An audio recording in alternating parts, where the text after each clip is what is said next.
और चलिए बढ़ते अब आगे बात कर लेते हैं उदयपुर के एक सरकारी स्कूल के दो छात्रों के झगड़े की वजह से बवाल मच गया। गुस्साई भीड़ ने शॉपिंग मॉल में तोड़फोड़ की और पथराव कर दिया, कारों को आग लगा दी। दरअसल सरकारी स्कूल में एक 10वीं के स्टूडेंट ने अपनी ही क्लास के छात्र पर चाकू से हमला कर दिया। घटना सुबह 10:30 बजे की है। घायल स्टूडेंट का टीचर हॉस्पिटल लेकर पहुंचे, जहां उसका इलाज चल रहा है, लेकिन अफवाह उड़ी कि छात्र की मौत हो गई।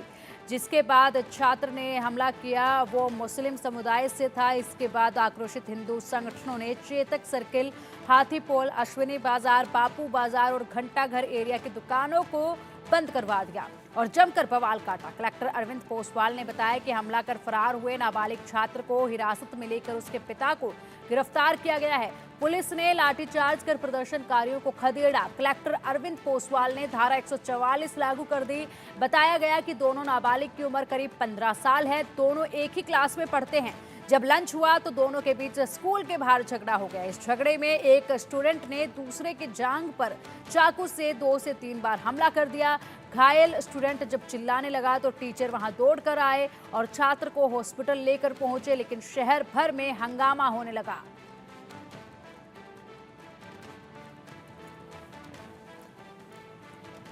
और चलिए अधिक अपडेट के लिए हमारे सहयोगी मोहम्मद रजाउल्लाह खान हमारे साथ हैं।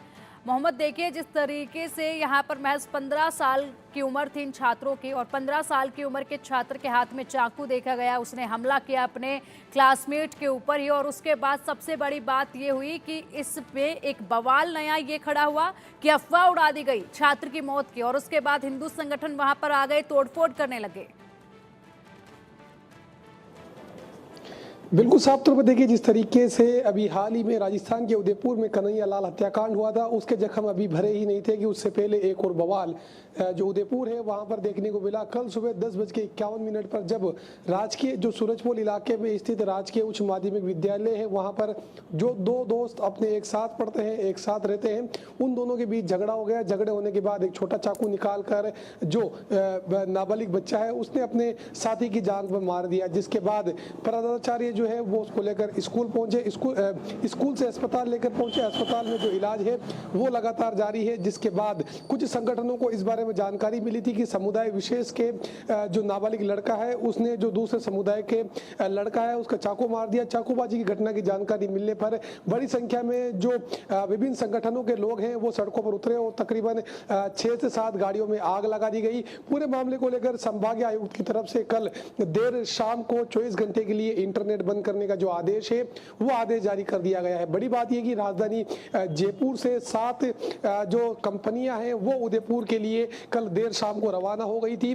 वहीं पूरे मामले को लेकर अगर पुलिस अधिकारियों की बात की जाए तो खुद राजस्थान पुलिस के मुखिया जो डीजीपी यूआर साहू हैं वो कहीं ना कहीं कल हाई लेवल की मीटिंग लेते हुए नजर आए और पूरे मामले को लेकर तत्परता से कार्रवाई करने की जो बात है वो डीजीपी यूआर साहू करने की बात कहते हुए नजर आए। उसके अलावा डीजीपी यूआर साहू ने जिस तरीके से अधिकारियों को विशेष दिशा निर्देश दिए, पूरे प्रदेश के अंदर अलग अलग जो इंटेलिजेंस विंग है उनको यहाँ पर एक्टिव कर दिया गया है। चाहे से सिविल ड्रेस में घूमने वाले पुलिस कर्मचारी हो या फिर अन्य कर्मचारी हो, उन तमाम लोगों को फील्ड में रहने के जो दिशा निर्देश हैं वो डीजीपी यूआर साहू की तरफ से दे दिए गए। उसके अलावा उदयपुर में जिस नाबालिग छात्र ने जो चाकूबाजी की घटना को अंजाम दिया था उस नाबालिग छात्र को हिरासत में ले लिया गया है, उसके पिता को गिरफ्तार कर लिया गया है। बड़ी बात यह है कि मामले को लेकर आज राजस्थान सरकार कहीं ना कहीं जो आरोपी जो नाबालिग छात्र है उसके घर पर जो बुलडोजर चलाने की तैयारी है वो कहीं ना कहीं करती हुई नजर आ रही है। वहीं इससे एक और जुड़ता हुआ मामला भी राजधानी जयपुर में अभी कुछ ही वक्त पहले सामने आया है। शास्त्री नगर इलाके में चाकूबाजी की घटना हुई है जिसके अंदर एक युवक दिनेश स्वामी की जो मौत है वो हो चुकी है। पूरे मामले को लेकर उदयपुर के साथ साथ अब राजधानी जयपुर के अंदर भी जो डीजीपी यूआर साहू हो या फिर जयपुर कमिश्नर बिजू जोसफ हो, कहा जा सकता है कि 2 ही दिन में महज 24 घंटे में जिस तरीके से 2 बड़ी घटनाएं सामने आई उसके बाद कहीं ना कहीं राजधानी जयपुर की अमनो अमान भी यहां पर खराब करने की कोशिश की जा रही है। फिलहाल एक युवक को जयपुर के मामले के अंदर गिरफ्तार किया जा चुका है। वहीं उदयपुर में जिस तरीके से घटनाक्रम हुआ उस पूरे मामले के अंदर जो नाबालिग छात्र है उसको हिरासत में ले लिया गया है। आरोपी के जो पिता है उस पिता को गिरफ्तार कर लिया गया है। बुलडोजर चलाने की यहाँ पर तैयारी जो की गई है। फिलहाल कलेक्टर जो उदयपुर कलेक्टर है उनकी तरफ से ये अपील की गई है कि बिना वजह अफवाहों की तरफ तवज्जो नहीं दे, क्योंकि सोशल मीडिया पर एक मैसेज वायरल हुआ था। मैसेज में ये कहा जा रहा था कि जो तमाम जो जिस छात्र के चाकू लगा है उस छात्र की मौत हो चुकी है, जिसके बाद बाकायदा खुद एसपी योगेश गोयल की बात की जाए या फिर पुलिस मुख्यालय में जो तमाम आला अधिकारी हैं, इन तमाम आला अधिकारियों की बात की जाए, वो खुद कहीं ना कहीं पूरे मामले की गंभीरता बरतते हो। जिस तरीके से कल जबरदस्त बवाल उदयपुर के अंदर देखने को मिला, बाकायदा जो भारतीय न्याय संहिता है 163 वो लागू कर दी गई, क्योंकि धारा 144 पुराने कानून के तहत थी। तो अब जो धारा लागू की गई है वो धारा 163 है, यानी 163 है, जहां पर 5 लोग एक साथ जमा नहीं हो सकते। लेकिन जिस तरीके से तोड़फोड़ और आगजनी की गई है, उसके बाद कहीं ना कहीं दमकल की जो टीम है वो पहुंची है।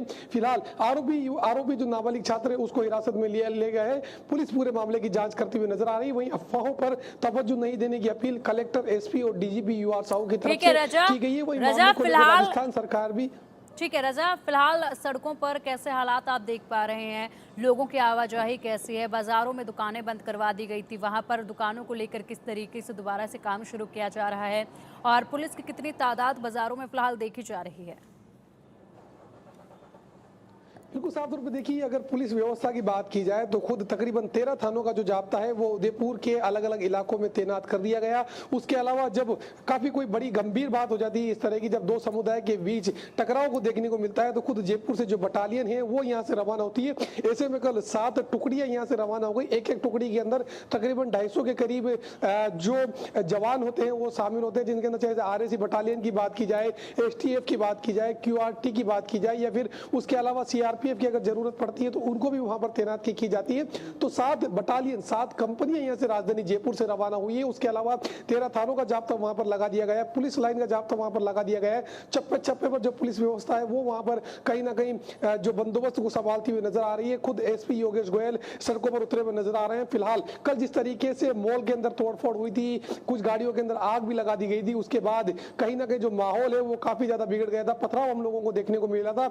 अभी फिलहाल सुबह से बात की जाए तो क्योंकि धारा 163 अलग अलग इलाकों में लागू है, तो अभी कोई आवाजाही वहां पर नहीं हो रही है। लेकिन कल जिस तरीके का माहौल देखने को मिला था, हर कोई चाहे किसी भी समुदाय से ताल्लुक रखता वो कहीं ना कहीं जो है ये देख रहा था कि क्या हो गया उदयपुर को, क्योंकि जिस तरीके से अभी कन्हैया लाल हत्याकांड के जख्म जो भरे नहीं थे, उससे पहले इस तरीके से एक जो छोटे छोटे बच्चों के बीच के अंदर विवाद होता है 15-16 साल की उम्र के अंदर, तो ये कहा जा सकता है कि जल्द से जल्द पुलिस को ऐसी घटनाओं पर अंकुश लगाने की जरूरत है। फिलहाल राहत की बात यह कि आरोपी जो है उसको गिरफ्तार कर लिया गया, आरोपी के पिता को गिरफ्तार कर लिया गया है।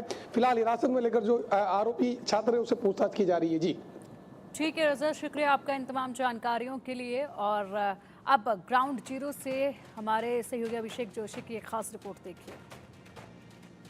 उदयपुर में एक 10वीं क्लास के छात्र पर हुए चाकुओं से हमले के बाद उदयपुर में स्थिति कहीं न कहीं तनावपूर्ण नजर आ रही है। उदयपुर का जो प्रशासन है वो भी यहाँ पर मुस्तैद है, और आप देख सकते हैं उदयपुर के अश्विनी बाजार में हम लोग हैं।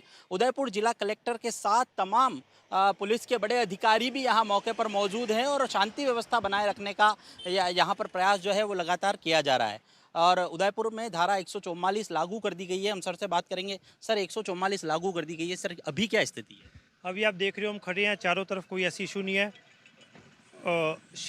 शांति है, शहर में शांति है। 144 लगाई गई है एहतियात के तौर पे, और जो आरोपी थे उनको गिरफ्तार किया जा चुका है। और कुछ जो छोटा मोटा माहौल भी ख़राब हुआ था, इस वजह से हुआ था कि कुछ लोगों ने कुछ रूमर्स फैला दी थी, भ्रम फैला दिया था, उस रूमर्स को क्लियर कर दिया गया है। मेरा मानना है आने वाले घंटे 2 घंटे में शांति, पूरी तरह से शांति स्थापित कर दी जाएगी। घायल की क्या स्थिति? घायल का इलाज चल रहा है, स्टेबल है, आईसीयू में एडमिट है, किसी प्रकार की घबराने की स्थिति नहीं, अच्छे से अच्छा इलाज उनको दिया जा रहा है। मैं आप लोगों के माध्यम से भी अपील करता हूं कि जो कुछ रूमर्स कुछ एंटी सोशल एलिमेंट के द्वारा फैलाई गई है उसको आप क्लियर करें, और कोई भी अफवाह किस तरह की कोई बात आती है तो प्रशासन से उसको वेरीफाई करें।